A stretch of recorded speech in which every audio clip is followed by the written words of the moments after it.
Join Forum IS Academy, trusted by hundreds of toppers, including IS Rank 1 Shruti Sharma.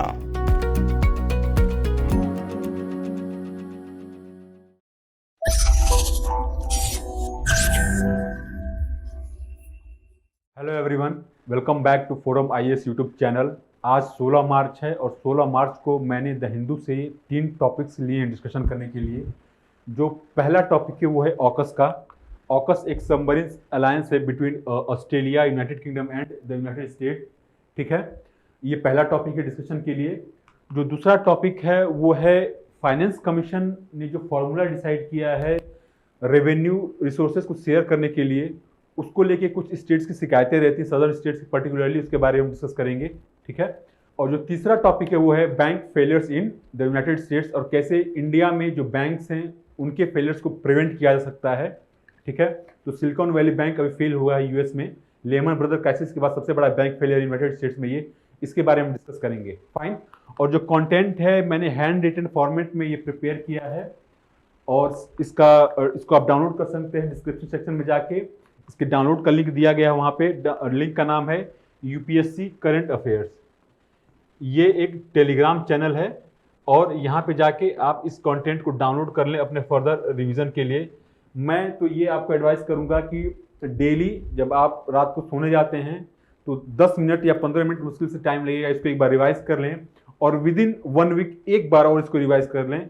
ये 2 बार अगर revision हो जाएगा तो एटलीस्ट 30-40% कंटेंट ये आपके जहन में बैठ जाएगा और जब भी इसकी रिक्वायरमेंट होगी, चाहे आप टेस्ट सीरीज लिखें या फिर यूपीएससी का मेंस लिखें, वहाँ पे इस कंटेंट को आप यूज कर सकते हैं। तो ओवरऑल लेक्चर सुनने से, रिवीजन करने से जो आपका पर्सपेक्टिव है जीएस सिलेबस को लेके वो और इन्हांस होता जाएगा। ठीक है, तो शुरू करते हैं आज का डिस्कशन। आज का जो पहला टॉपिक है वो है ऑकस। देखें, पिछले 10 साल में अर्ली 90 से लेके अगले 20 साल तक चाइना ने एक मेजर वे में फोकस किया अपने इकोनॉमिक डेवलपमेंट पे।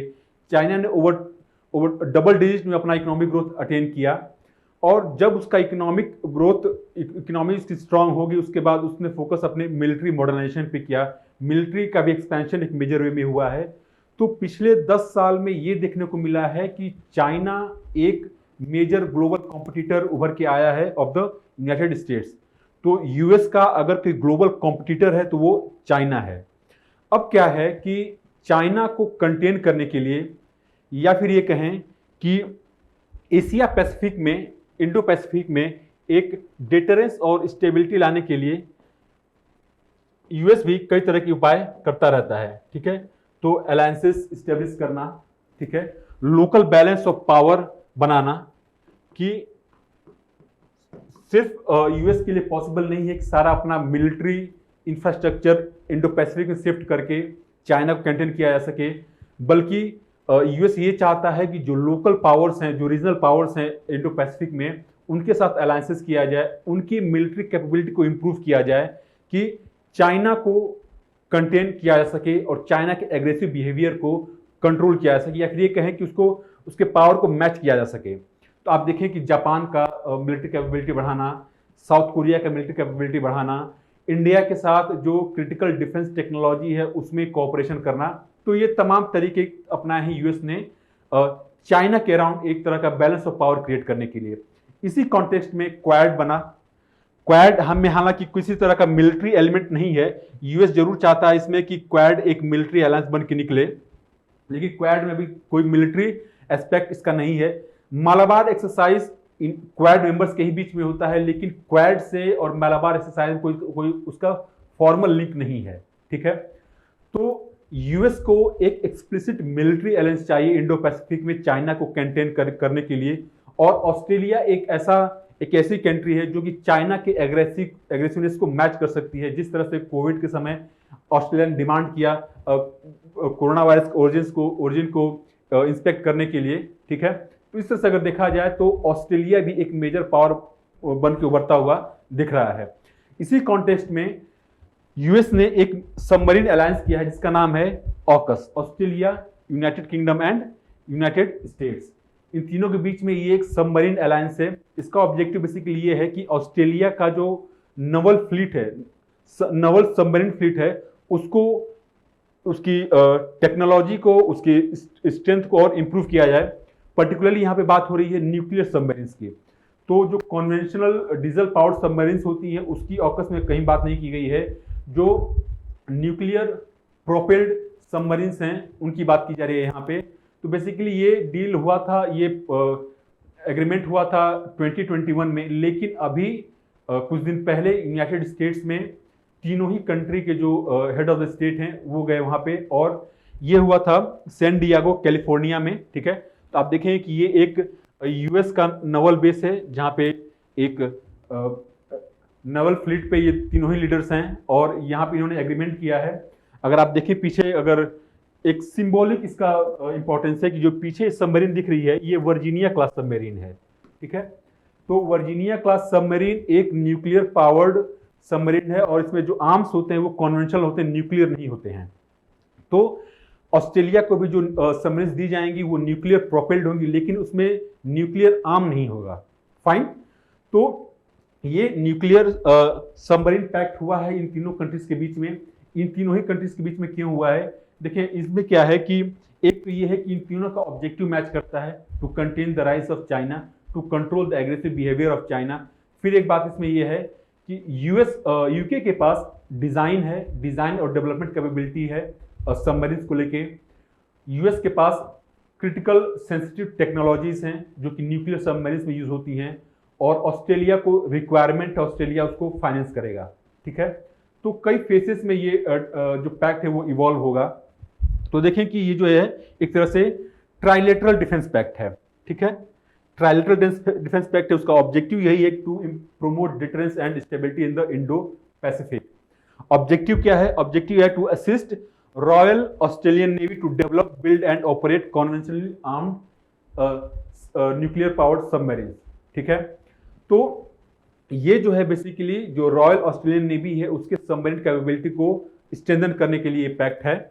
और इसका मेन ऑब्जेक्टिव क्या है, देखें इस ऑस्ट्रेलिया की कैपेबिलिटी को इंप्रूव करने का, या फिर ये कहें कि इन तीनों कंट्रीज में सबमरीन्स को लेकर या फिर क्रिटिकल टेक्नोलॉजीज को लेकर जो एग्रीमेंट हुआ है, इसका मेन ऑब्जेक्टिव क्या है। तो यहाँ पे जब अनाउंसमेंट हुआ पैक्ट का, तो वहाँ पे अगर ऋषि सुनक का स्पीच सुने, उन्होंने क्लियरली आउटलाइन किया है, उससे आपको समझ में आ जाएगा कि इस पैक्ट का मेन ऑब्जेक्टिव क्या है।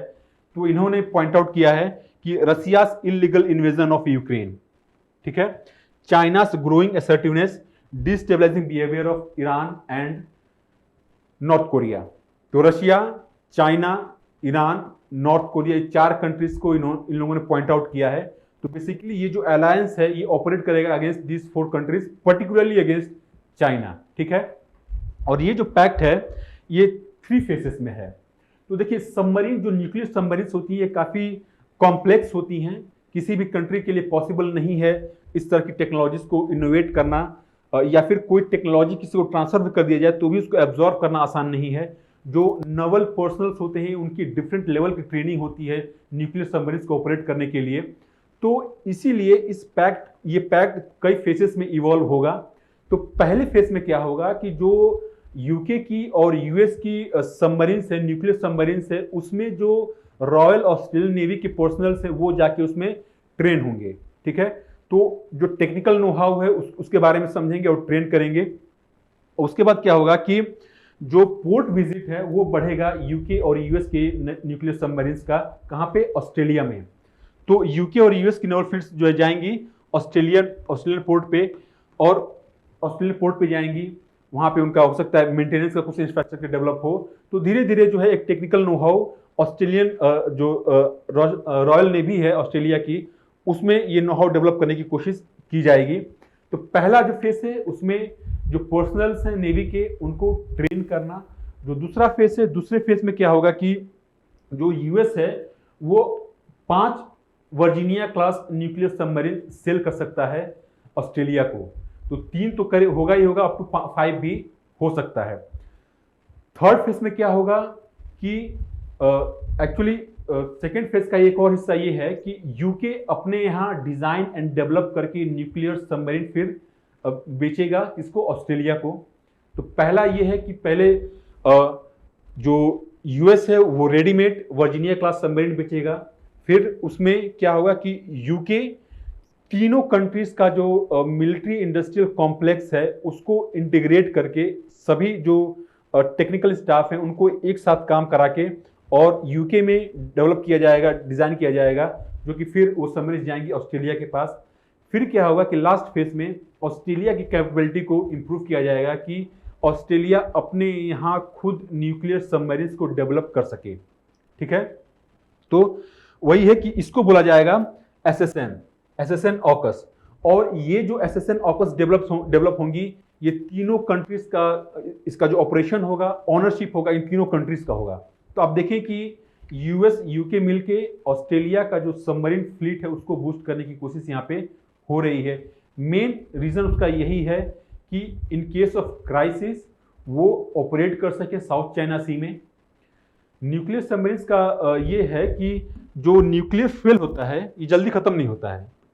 तो अगर न्यूक्लियर सबमरीन्स में वहाँ के जो पर्सनल्स हैं उनके खाने पीने का इंतजाम अगर लंबे समय तक के लिए है तो ये सबमरीन्स सालों तक ऑपरेट कर सकती हैं अंडर वाटर।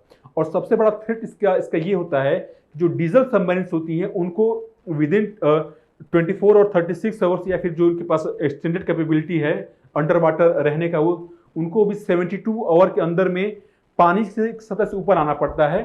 तो क्यों आना पड़ता है? ऑक्सीजन लेने के लिए एयर से, डीजल इंजन को ऑपरेट करने के लिए। लेकिन न्यूक्लियर सबमरीन्स जो है महीनों महीनों तक अंडर वाटर रह सकती हैं। और जब डीजल सबमरीन ऊपर आती है तो ये एक चैलेंज उसमें ये होता है कि जो एनिमी कंट्री के सैटेलाइट्स हैं वो ट्रैक कर सकते हैं उस सबमरीन का लोकेशन जान सकते हैं, और किसी भी सबमरीन का लोकेशन डिस्क्लोज हो जाना उसके लिए डेडली हो सकता है। बट न्यूक्लियर सबमरीन्स महीनों महीनों तक पानी के अंदर में रह सकती हैं और ये एक सबसे बड़ी थ्रेट होती है किसी भी एनिमी के लिए। ऑस्ट्रेलिया के पास ऐसी कैपेबिलिटी अभी नहीं है, और इस ऑस्ट्रेलिया के पास एक ऐसी कैपेबिलिटी हो जाती है तो चाइना के लिए सबसे बड़ा एक कंसर्न होगा। तो चाइना ने बहुत स्ट्रांगली इसको रिएक्ट किया है। ठीक है, तो आप देखें कि यहाँ पे ऑस्ट्रेलिया का जो न्यूक्लियर सबमरीन कैपेबिलिटी है उसको बूस्ट करने की कोशिश की जा रही है। अब इस ऑकस अलायंस का, इस ऑकस सबमरीन अलायंस का हम देखें कि इसके क्या कॉन्सिक्वेंसेस है। तो अगर हम देखें कि इसके मल्टीपल स्ट्रेटेजिक कॉन्सिक्वेंसेस है किसके लिए, एशिया के लिए। पहला जो कॉन्सिक्वेंस इस अलायंस को वो ये है कि it will transform Australia strategic capabilities. तो किसी भी इवेंचुअलिटी में साउथ चाइना सी में या फिर चाइना के अगेंस्ट कह सकते हैं एक तरह से, तो वहां पे ऑस्ट्रेलिया क्विकली रिएक्ट कर सकता है। ठीक है, ये बात हुई। दूसरी बात इसमें यह है कि जो इंडो पैसिफिक का सिक्योरिटी इन्वायरमेंट है वो अब कंप्लीटली धीरे धीरे चेंज होगा। यूएस डायरेक्ट इन्वॉल्वमेंट नहीं चाहता है इंडो पैसिफिक में, इनफैक्ट इन्वॉल्वमेंट है उसका, लेकिन जितनी उसकी मिलिट्री कैपेबिलिटी है वो चाइना की कैपेबिलिटी को मैच नहीं कर सकता इंडो पैसिफिक में। इसीलिए लोकल अलायंसेस बनाने की बात की जा रही है। जो दूसरा पॉइंट है कॉन्सिक्वेंस वो ये है कि ब्रिटेन का इंपॉर्टेंस है इंडो पैसिफिक में, वो अब उसका जो प्रोफाइल है वो इंप्रूव हो गया है। देखें 1960 के बाद इनफैक्ट उससे पहले भी जब वर्ल्ड वॉर 2 खत्म हुआ तो यूके में एक बड़ा इकोनॉमिक क्राइसिस था, पॉवर्टी काफ़ी ज़्यादा थी।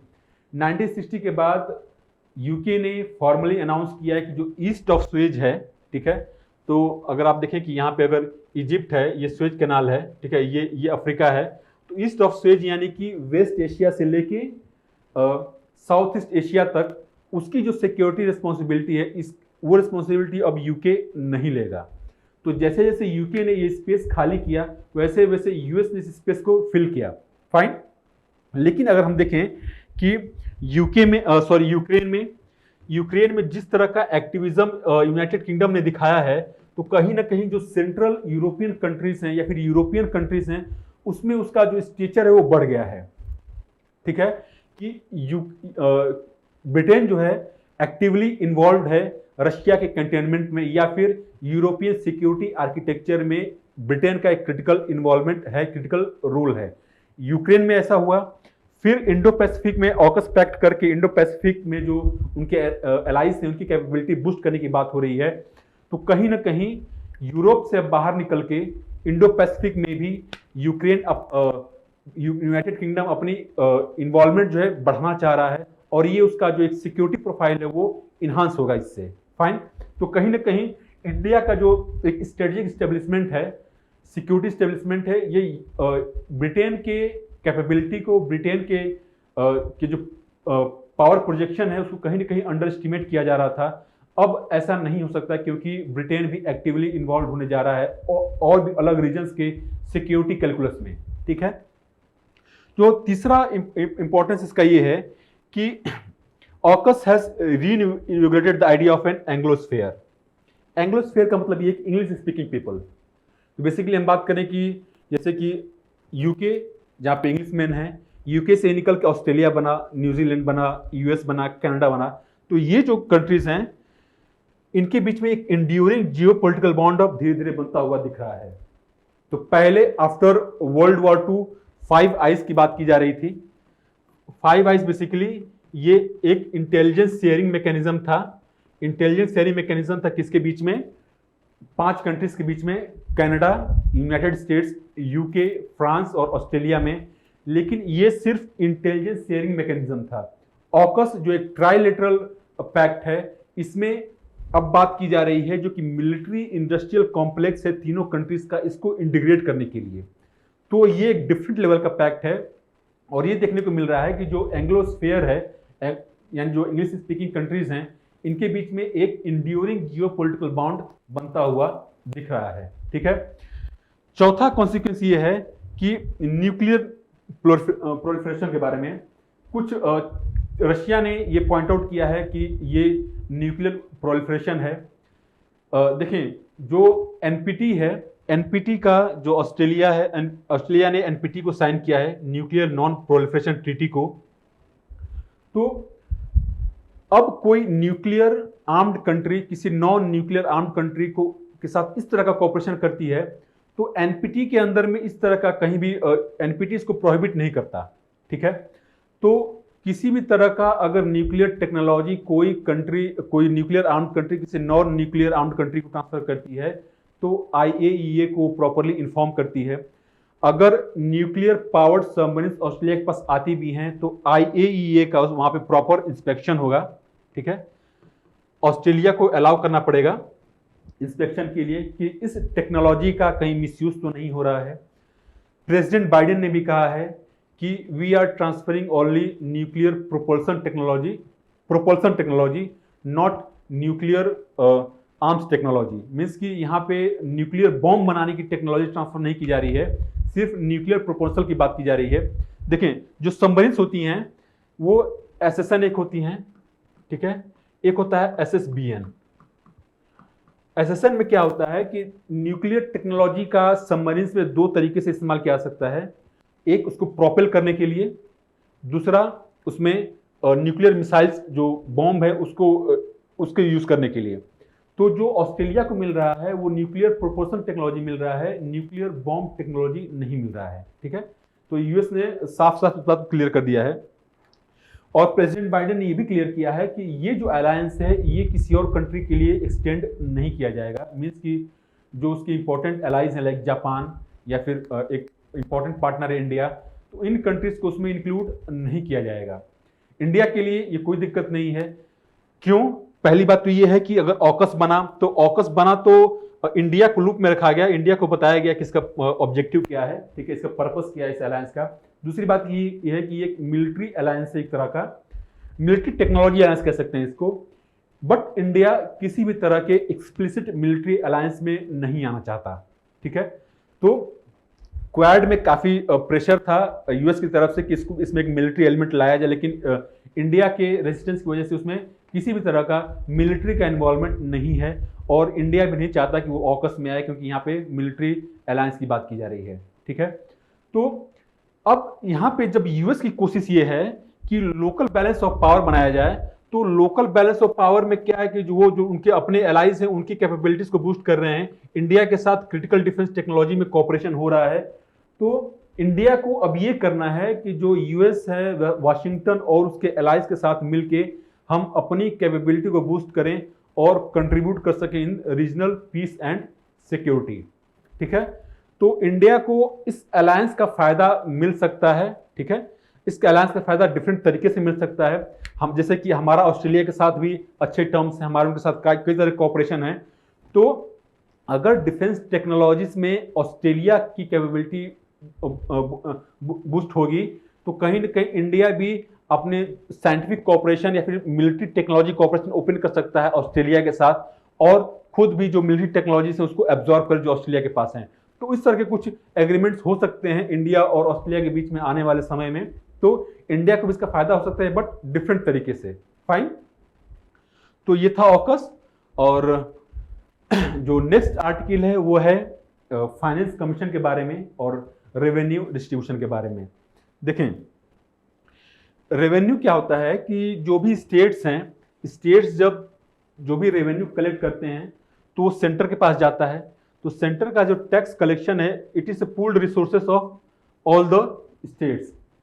फिर सेंटर एक पर्टिकुलर फॉर्मूला के तहत स्टेट्स को डिस्ट्रीब्यूट करता है जो भी रेवेन्यू उसके पास होता है। ठीक है, तो पहले स्टेट से सेंटर के पास जाता है और सेंटर से फिर स्टेट्स के पास जाता है। और ये जो फॉर्मूला है वो कौन डिवाइस करता है? वो फाइनेंस कमीशन करता है। ठीक है, फाइनेंस कमीशन।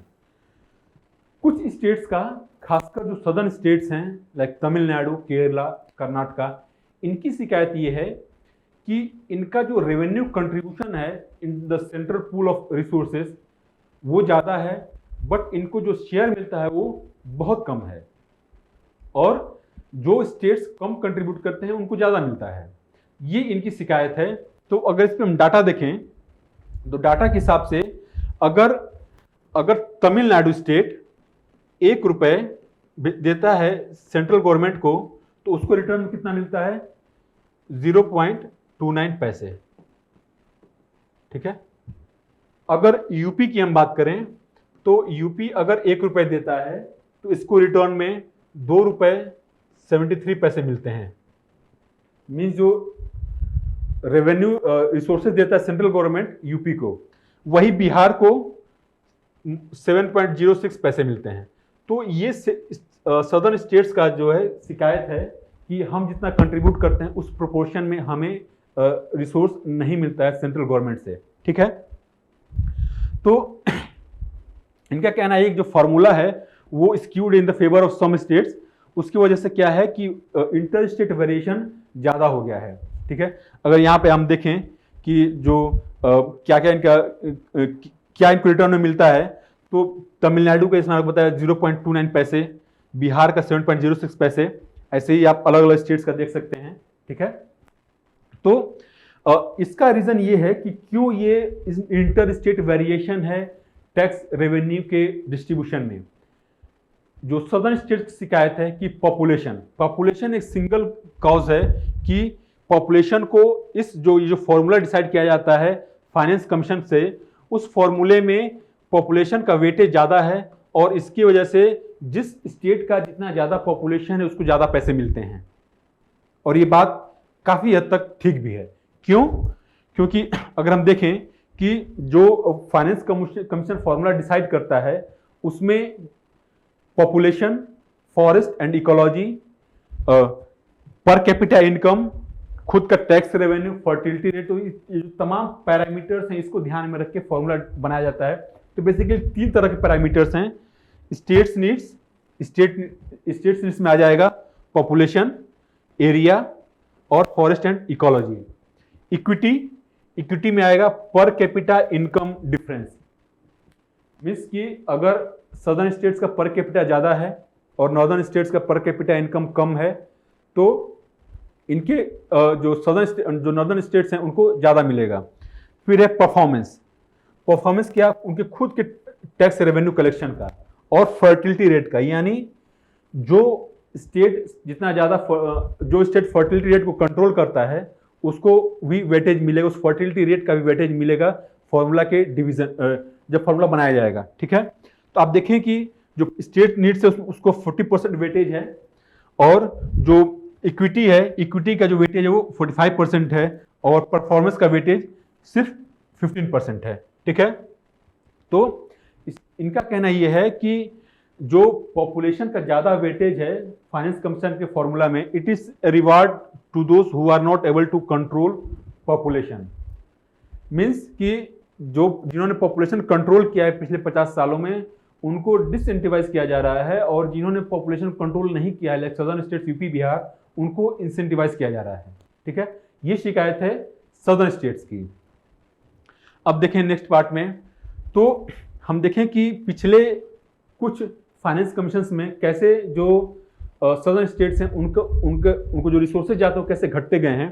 तो जो पूरा जो सेंट्रल पूल ऑफ रेवेन्यू है उसमें जो अगर हम देखें कर्नाटका की बात करें, तो कर्नाटका का जो 10th फाइनेंस कमीशन था, 10th फाइनेंस कमीशन और 15th फाइनेंस कमीशन के बीच में जो कर्नाटका का शेयर है वो 5.3 से घट के अब 3.6% of the entire central pool of resources में रह गया है। इसी तरीके से तमिलनाडु का घट के 6.64 से 4.08 हो गया है। और यहीं पे अगर हम देखें बिहार का, तो बिहार का 12.8 से घट के बस 10.06 हुआ है।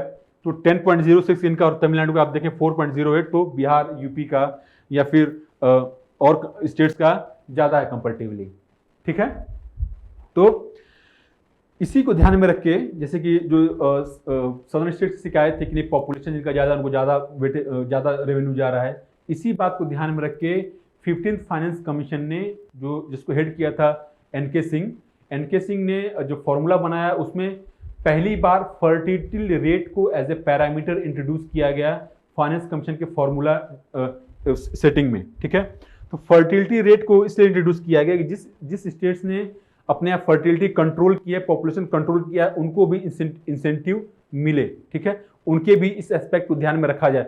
बट इसमें समस्या ये है कि अगर हम यहाँ पे देखें कि जो परफॉर्मेंस में फर्टिलिटी रेट को रखा गया है, तो परफॉर्मेंस का वेटेज सिर्फ 15% है। बट जिस स्टेट्स नीड्स में अगर पॉपुलेशन है तो इसका वेटेज 40% है। तो compare to fertility rate population का वेटेज ज्यादा है।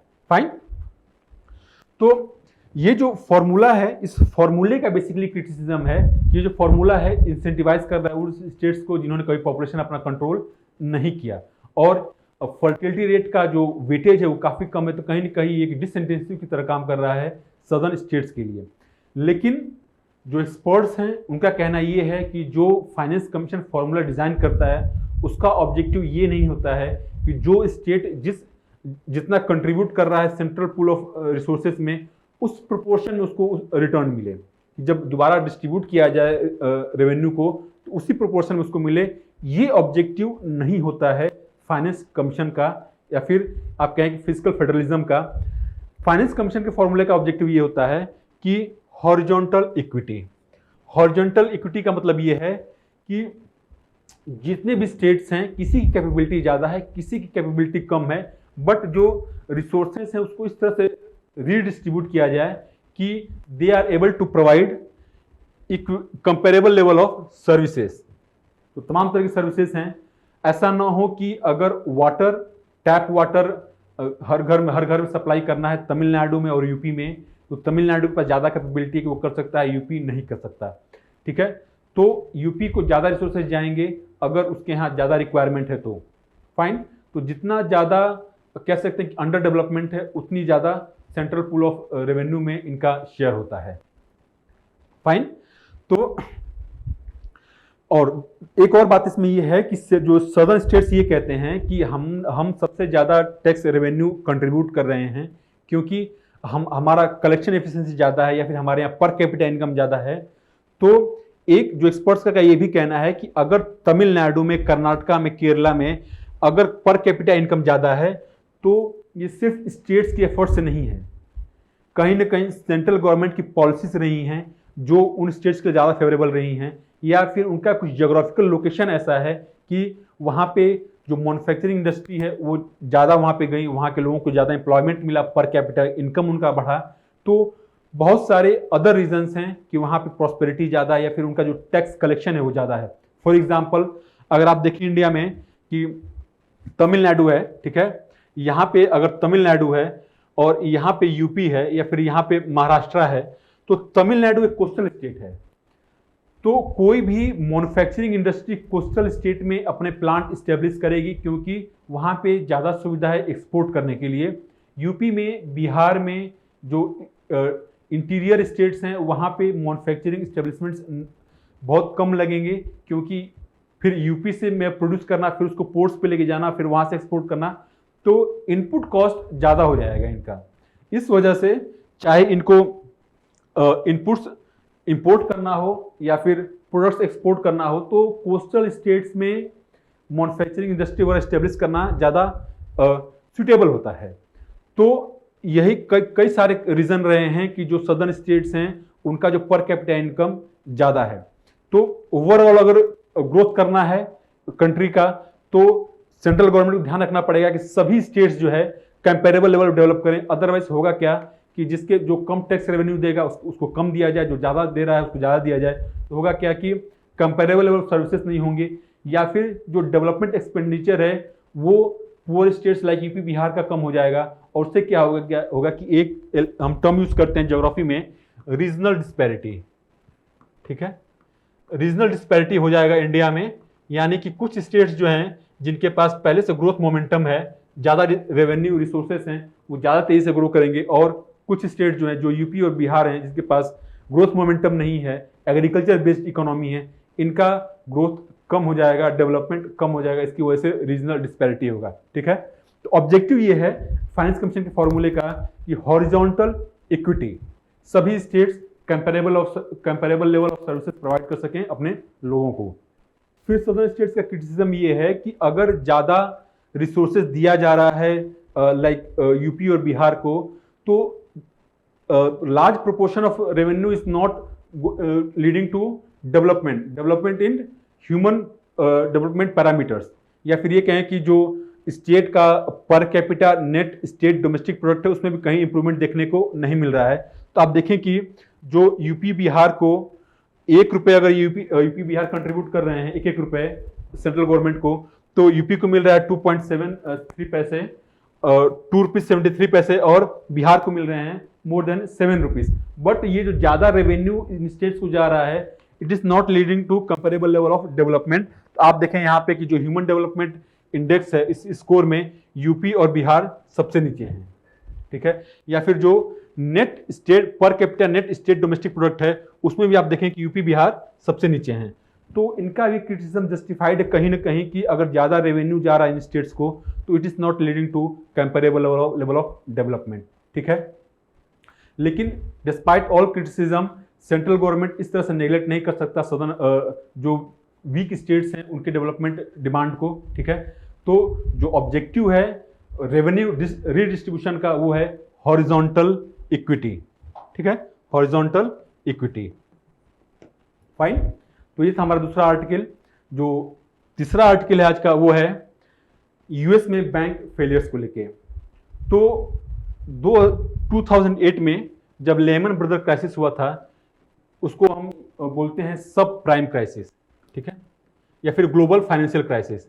तो लेमन ब्रदर बैंक था वो कोलैप्स किया, उसकी वजह से उसका एक जो कॉन्टेजियन इफेक्ट जो है, जिस तरह से ताश के पत्ते खड़े कर दिए जाए एक के बाद एक, और एक पत्ता गिरे तो सारे पत्ते गिर जाएं, उसी तरह से इम्पैक्ट हुआ था उसका यूएस के और बैंक्स पे, या फिर यूरोप पे, चाइना में। इंडिया में ग्लोबल फाइनेंशियल क्राइसिस का इम्पैक्ट कम था, या फिर ये कहीं म्यूटेड था।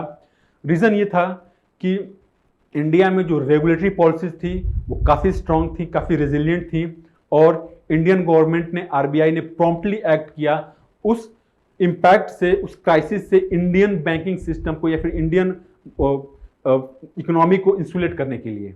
ठीक है, तो अभी दोबारा यानी कि 10 मार्च को ये रिपोर्ट किया गया कि वहाँ का एक बैंक है सिलिकॉन वैली बैंक, वो फेल हो गया है।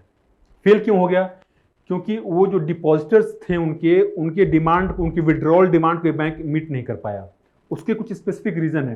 तो बेसिकली इसमें हम ये देखेंगे कि यहाँ पे ये बैंक्स क्यों कोलैप्स किए। 2 बैंक्स कोलैप्स किए हैं, सिलिकॉन वैली बैंक फिर सिग्नेचर बैंक। तो वहाँ का जो डिपॉजिट इंश्योरेंस डेवलपमेंट अथॉरिटी है, उन्होंने इनके मैनेजमेंट को अपने कंट्रोल में ले लिया है। ठीक है, तो इनके बारे में हम देखेंगे। फिर हम ये देखेंगे कि ऐसा क्या रीज़न है कि इंडिया में बैंक्स अभी भी रेजिलिएंट हैं। ठीक है, तो कुछ फंडामेंटल डिफरेंस है इंडियन और अमेरिकन बैंक्स के ऑपरेशंस में, उसको हम देखेंगे। फिर हम देखेंगे कि क्या आरबीआई ने या फिर गवर्नमेंट ऑफ इंडिया ने क्या प्रिकॉशंस लिए हैं कि इंडिया में बैंक फेलियर्स ना हो और कस्टमर्स का जो कॉन्फिडेंस है, जो ट्रस्ट है बैंकिंग सिस्टम में वो मेंटेन रहे। ठीक है, तो सिलिकॉन वैली बैंक एक जो वहाँ का सिलिकॉन वैली है वहाँ पे ये बैंक है, और यानी सैन फ्रांसिस्को में, उस रीजन में।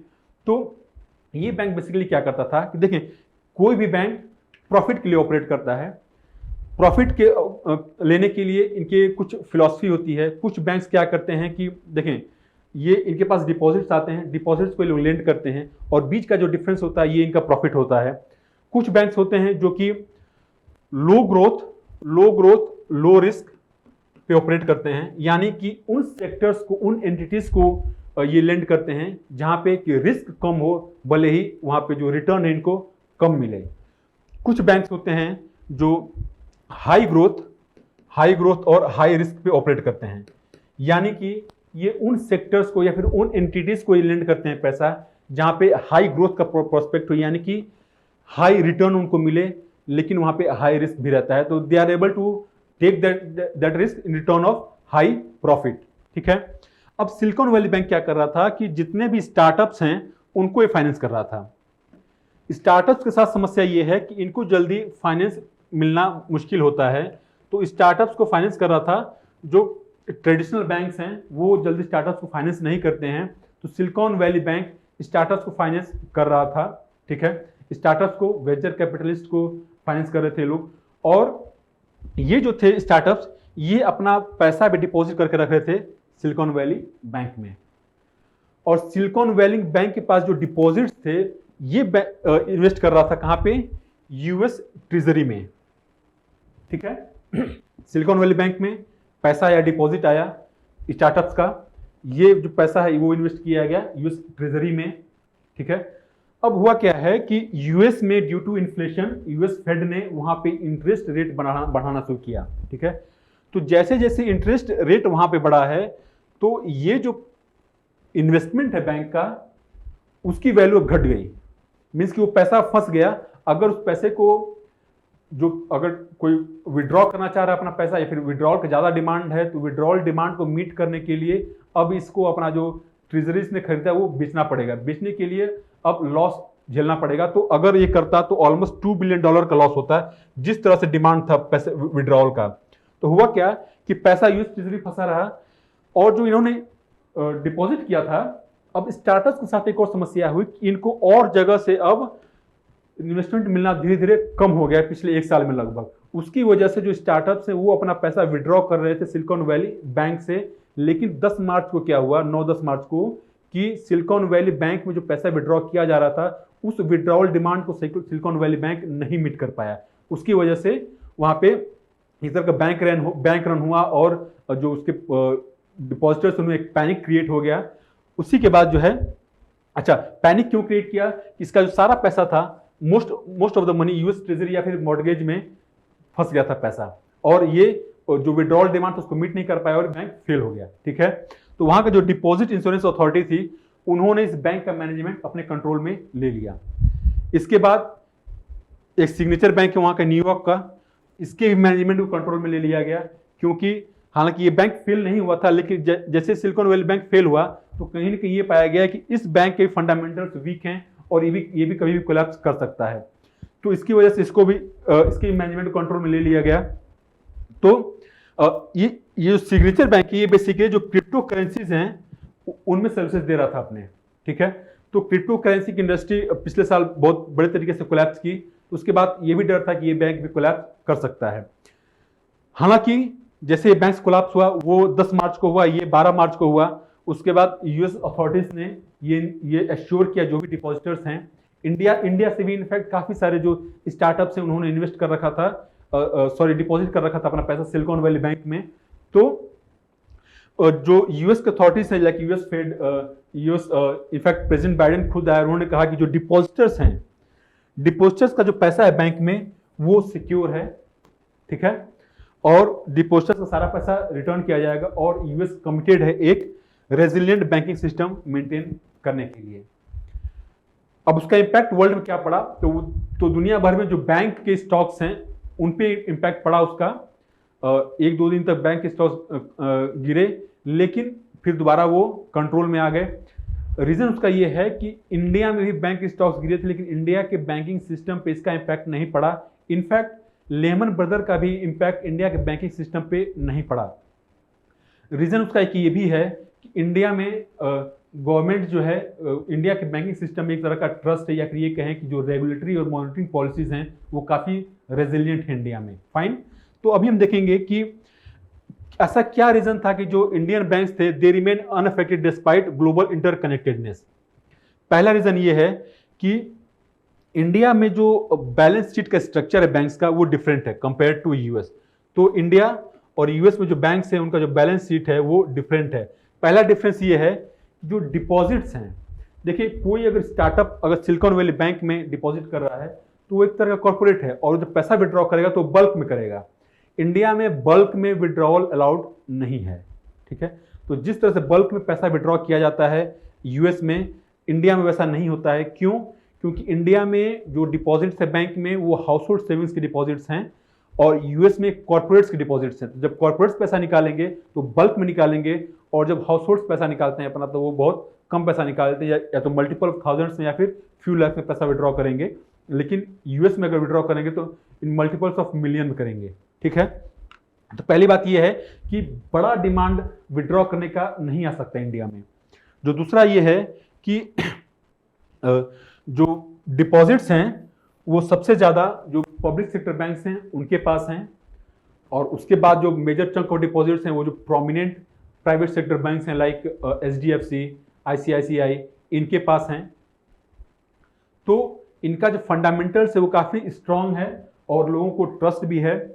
फिर एक रीज़न ये है कि जब भी बैंकिंग सेक्टर किसी भी तरह की डिफिकल्टी फेस किया है तो गवर्नमेंट हमेशा आगे आई है और उसको प्रिवेंट की है।